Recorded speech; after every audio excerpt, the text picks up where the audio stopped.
Bom dia, amadas. Como vocês estão? Eu falo com vocês hoje a respeito de um tema que nos faz refletir a respeito de algo muito importante. E eu pergunto para vocês, você está preparada? Se eu falasse para você que amanhã, à meia-noite, Jesus voltaria para buscar a sua noiva, para buscar a sua igreja. Se eu dissesse para você que amanhã, à meia-noite, seria o famoso fim, o fim do mundo, o fim dos tempos, que toda a humanidade fala, toda a humanidade, no fundo, tem um conhecimento de que um dia vai acontecer. O que você me responderia? Nós temos aqui duas vertentes, duas respostas. Você me diria amém, eu estou preparada. Vivo como se eu estivesse esperando esse dia a cada dia da minha vida. Ou você me responderia, Senhor, só um momento. Eu preciso me organizar, eu preciso me apressar em fazer algumas coisas porque eu ainda não estou pronta, eu ainda não me sinto preparada para esse momento. E foi exatamente isso que aconteceu na parábola das 10 virgens. E eu quero trazer para vocês aqui essa leitura desse trecho, que é muito importante. Jesus trouxe essa parábola explicando aos seus discípulos quando eles indagaram a ele a respeito do fim dos tempos. Quando aconteceria? Como seria? E Jesus traz lá em Mateus 25, o reino dos céus será, pois, semelhante a 10 virgens que pegaram as suas candeias. Ele faz essa parábola explicando para eles, trazendo no sentido figurativo de como funcionava na época o casamento judeu. O casamento judeu funcionava da seguinte forma: a noiva, com o seu noivo, o noivo, antes do casamento, ele se encontrava com o sogro, ele fechava um contrato de núpcias, onde ele tinha que pagar um dote. E após esse fechamento desse contrato, ele precisava sair para organizar o local das bodas, para preparar o local, preparar o ambiente, construir a tenda, arrupar. E a noiva ficava com as suas donzelas, as suas virgens, organizando a parte dela do preparativo, do enxoval, digamos assim, e se preparando para a espera do noivo. Só que essa espera, ela era algo que não havia um tempo, não havia uma programação, porque o noivo ele precisava construir, ele precisava fazer isso, e ele não sabia quanto tempo iria demorar, ele não sabia qual seria o dia da sua vinda. Então, pelo regimento lá, pela lei judaica, essa noiva, ela precisaria estar esperando o seu noivo com lâmpadas acesas. Por quê? O noivo poderia voltar à noite. E através dessa lâmpada acesa, através dessa luz, ele pudesse enxergar, ele pudesse visualizar aonde estaria a noiva, onde estariam a noiva e suas donzelas esperando para as bodas. Porque a partir do momento que o noivo viesse, daria-se início à festa que levava-se aí 7 dias de acontecimento. Então agora com a leitura vocês vão poder entender mais ou menos a relação entre esse casamento e entre o reino, a vinda do Senhor Jesus. Então essas 10 virgens pegaram as suas candeias e saíram para encontrar-se com o noivo. 5 delas eram insensatas e 5 delas eram prudentes. As insensatas pegaram as suas candeias, mas não levaram consigo óleo extra. E as prudentes, porém, levaram óleos em vasilhas, junto com suas candeias. E o que aconteceu? O noivo demorou a chegar. E todas ficaram com sono e adormeceram. À meia-noite, ouviu-se um grito. O noivo se aproxima, saiam para encontrá-lo. Todas as virgens acordaram, prepararam suas candeias. As insensatas disseram às prudentes: dê-nos um pouco do seu óleo, pois as nossas candeias estão se apagando. E elas responderam: não, pois pode ser que não haja o suficiente para nós e para vocês. Vão e comprem mais óleo para vocês. E saindo elas para comprar o óleo, chegou o noivo. As virgens que estavam preparadas entraram com ele para o banquete nupcial, e a porta foi fechada. Mais tarde vieram também as outras e disseram: Senhor, Senhor, abra a porta para nós. Mas ele respondeu: a verdade é que não vos conheço. Aí vem um alerta. Portanto, vigiem, porque não sabem o dia e nem a hora que isso irá acontecer. Então, nós temos aqui 2 tipos de pessoas e me leva a dar um entendimento do seguinte: essas 10 virgens, elas estavam no mesmo ambiente, com o mesmo propósito, esperando a mesma pessoa. Então, nós precisamos estar atentas, porque muitas vezes nós achamos que estar em um ambiente, estar dentro de uma igreja, estar pertencente ao corpo, buscando a mesma coisa ali, ouvindo a palavra e esperando a mesma pessoa, no caso o noivo, esse que é Jesus, é o suficiente. E essa parábola, ela nos faz entender que apenas estar num ambiente com o mesmo propósito, esperando a mesma pessoa, não significa que nós estamos nos preparando, não significa que nós estamos preparadas. Apenas isso não é suficiente. É suficiente se nós fizermos tudo isso de forma prudente. O que significa prudência? Significa sabedoria. Ou seja, ser prudente é não apenas ouvir a palavra, mas é aplicar a palavra em nossas vidas. Ser prudente é caminhar de forma sábia, é ser obediente aos direcionamentos do Senhor. E ser insensato. Uma pessoa insensata, uma pessoa que toma uma decisão insensata, é uma pessoa que age sem pensar nas consequências. É uma pessoa que não mede o próximo passo. É uma pessoa desobediente.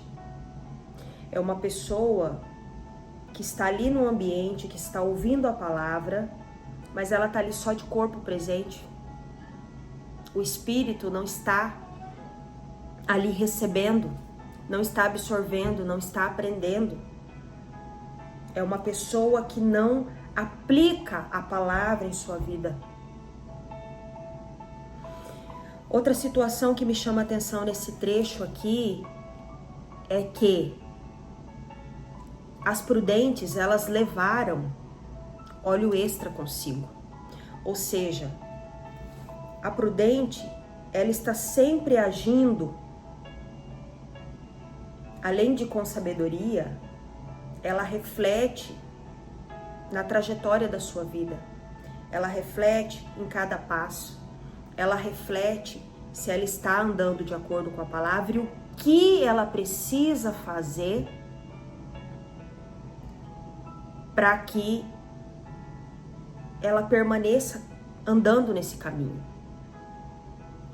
Ou seja, esse óleo extra que as prudentes estão levando é como se fosse um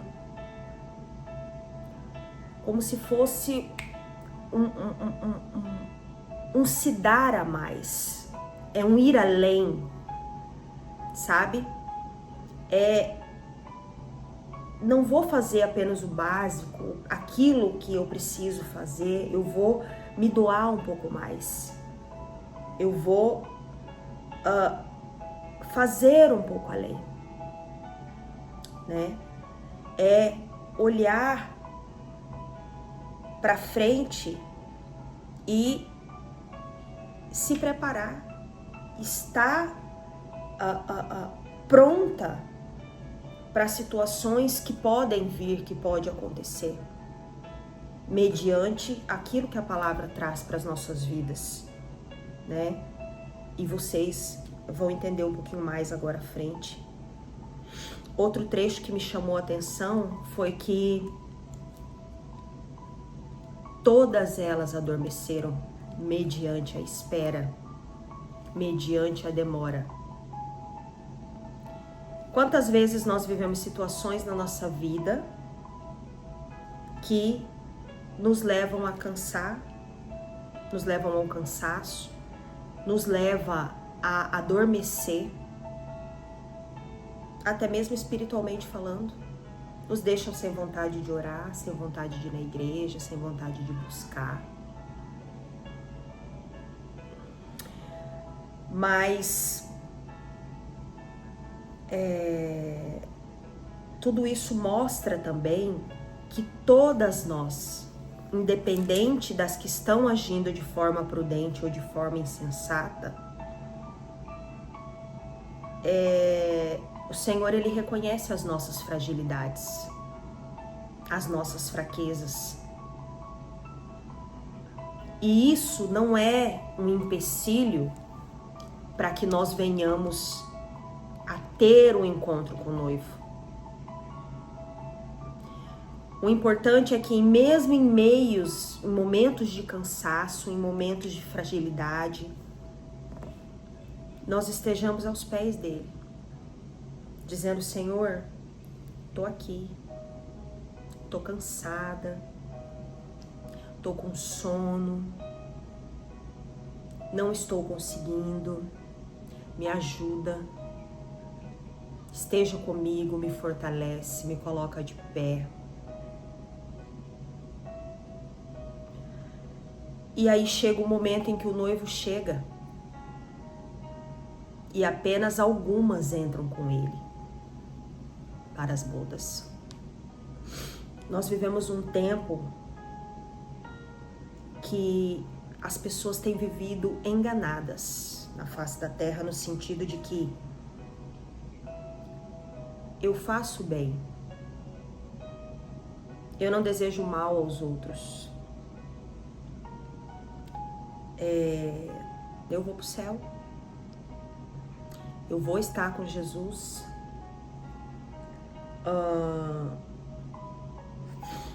eu vou entrar para as bodas. Mas na verdade, meus queridos, é que nós precisamos nos preparar para esse dia. A palavra hoje ela está aí, ela está disponível nos 4 cantos da terra. O indivíduo da internet, de toda essa evolução, eu acredito que nós estamos chegando num momento em que não vai haver um lugar sequer que não tenha ouvido falar de Jesus. Hoje, se você vai numa aldeia indígena, você encontra um índio vestindo roupa de marca, com um iPhone na mão e uma caminhonete na garagem. Isso me leva a crer que essa é a prova de que a mensagem também está sendo lançada e está sendo alcançada nos 4 cantos dessa terra. E aí você me pergunta, mas de que forma eu posso me preparar? E a palavra de Deus, ela nos instrui em tudo. Estar preparada é esperar em Deus. significa ter o comportamento correto de quem está esperando pela volta de Jesus. Não significa que nós somos santas, que nós não vamos errar, não vamos pecar, nós vamos fazer tudo da forma correta. Mas significa esperar ter um relacionamento com Ele, estar todo dia aos pés dele, estar todo dia buscando o direcionamento dele, estar todo dia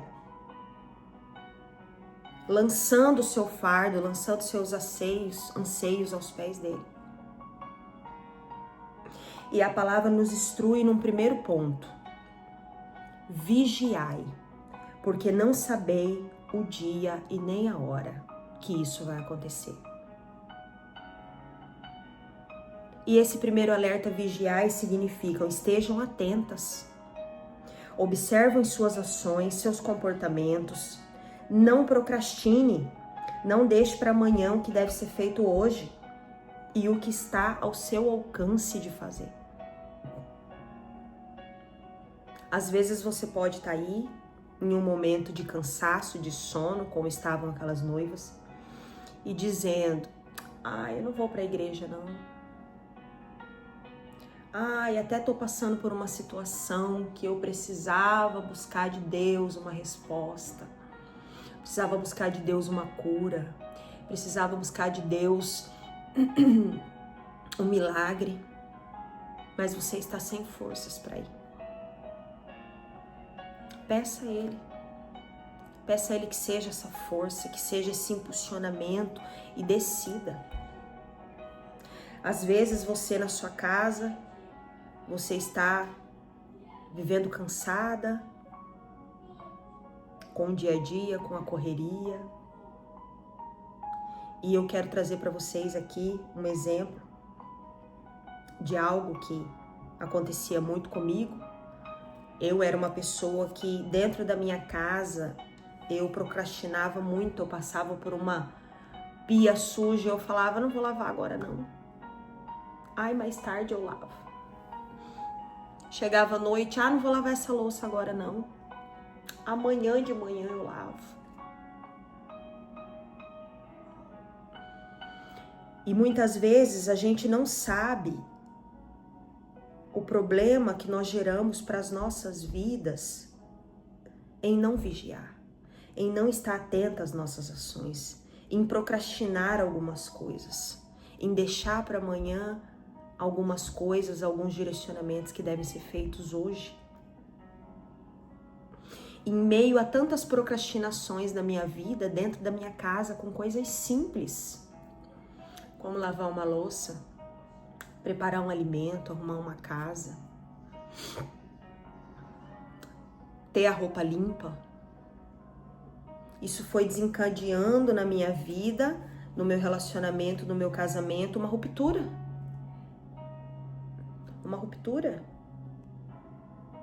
Porque apesar de eu estar dentro da igreja, de eu estar buscando, de eu estar servindo, e na época eu pensava, eu imaginava que isso para Deus era o suficiente, que eu estava agradando, que se eu estivesse com o meu espiritual 100%, as demais coisas não se importavam. E por outro lado, o inimigo estava usando dessas artimanhas de eu não vigiar, de eu procrastinar, de eu deixar para fazer para amanhã, uma ruptura no meu casamento. Graças a Deus o Senhor abriu os meus olhos, me mostrou, e meu casamento foi restaurado para a honra e a glória do Senhor. E hoje eu tenho atitudes diferentes quanto a isso. Outro ponto é: aquele que está de pé, ou seja, aquele que se sente preparado, cuide-se para que não caia. Manter-se preparado não é uma certeza. Deve ser uma busca constante, diária. Haverá situações que virão para te tirar dessa posição, mas Deus sempre preparará um escape para você. A palavra diz: aquele que está de pé, cuide para que não caia.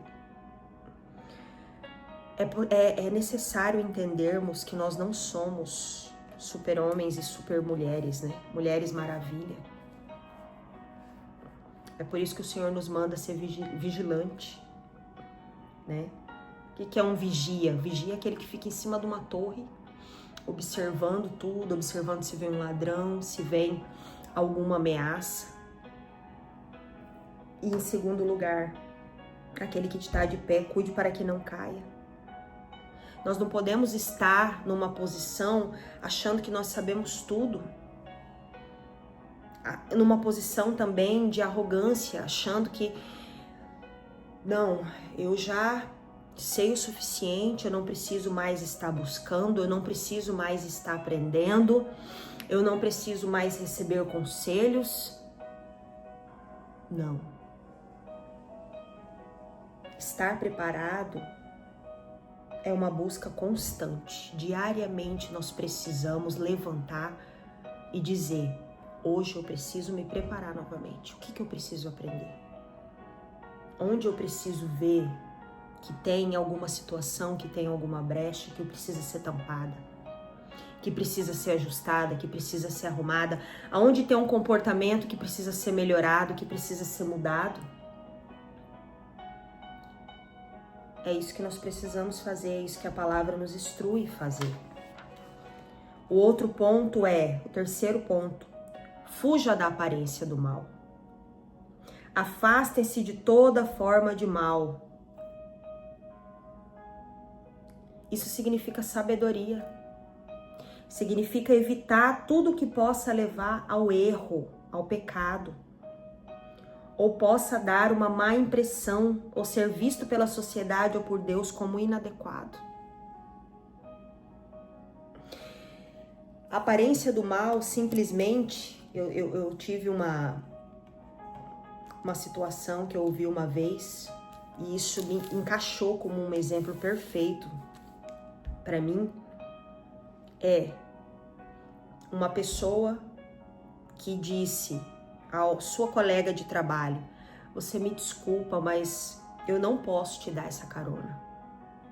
Por quê? Isso não vai pegar bem.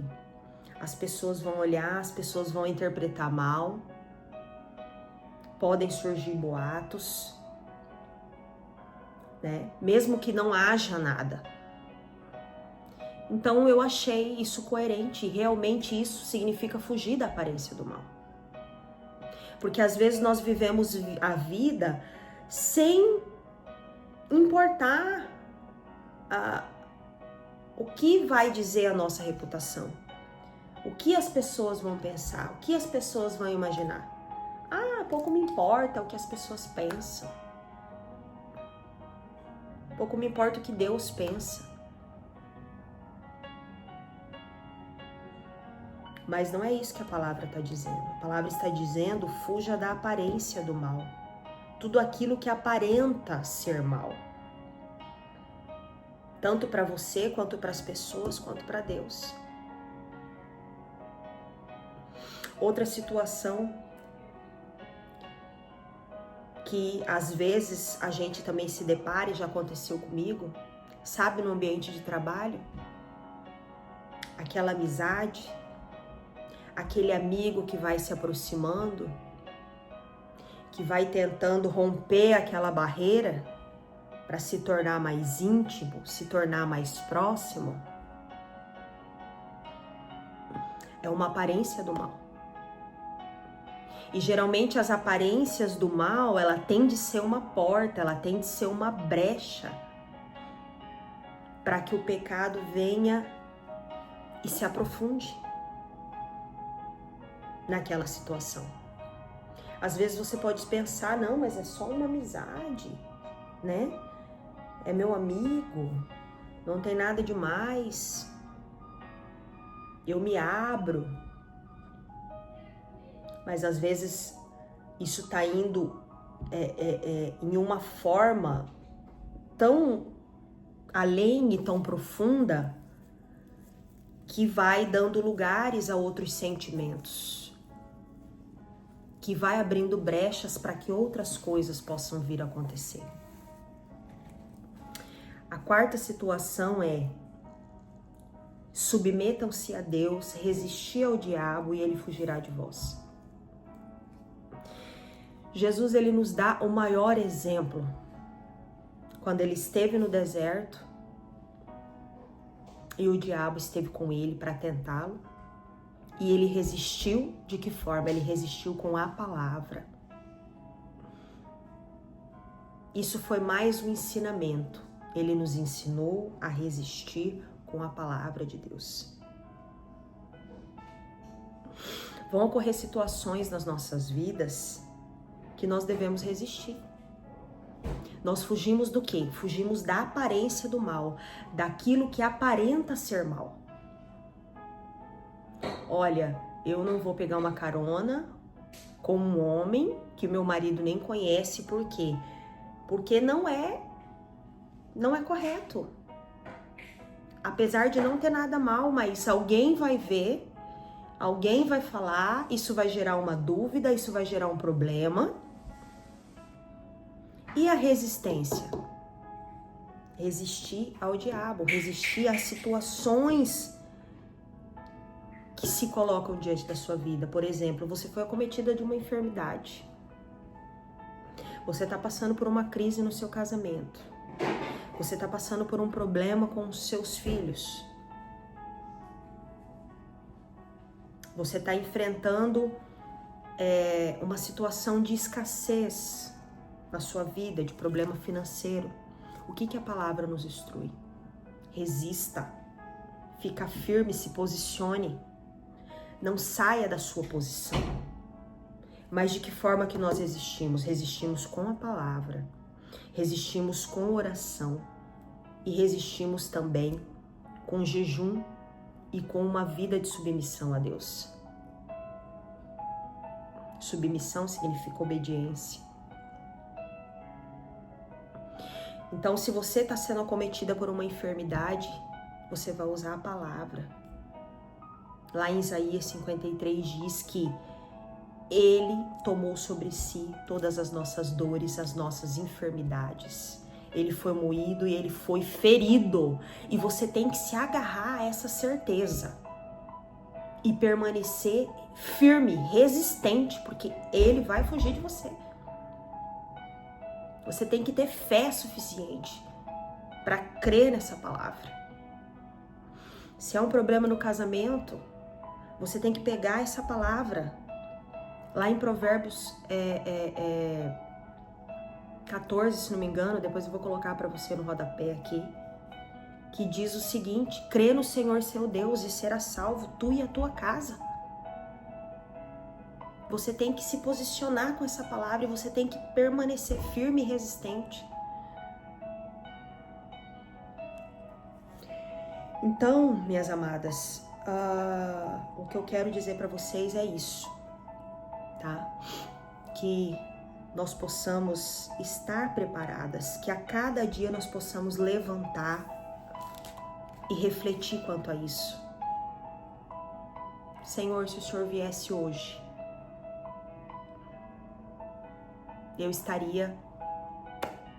eu me sinto preparada. O que eu posso fazer no meu lar, eu estou fazendo. O que eu posso fazer no meu trabalho, eu estou fazendo. O que eu posso fazer no seu reino, eu estou fazendo. No momento em que eu adormeço, no momento em que eu erro, no momento em que até mesmo eu caio, imediatamente eu reconheço, eu busco socorro em Ti, eu busco ajuda em Ti, eu busco me levantar em Ti. Diariamente tenho buscado o que eu preciso melhorar. Eu tenho buscado direcionamento, eu tenho buscado instrução para que eu possa obedecer. Então é isso que o Senhor quer de nós.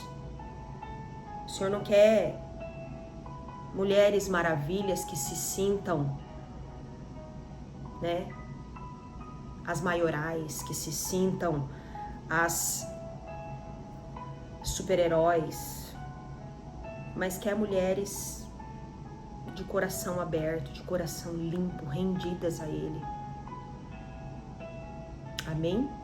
Que essa palavra possa falar ao seu coração, que você abra sua Bíblia aí e venha refletir nessas passagens que nós deixamos hoje aqui. Amém? Que Deus abençoe você hoje e sempre.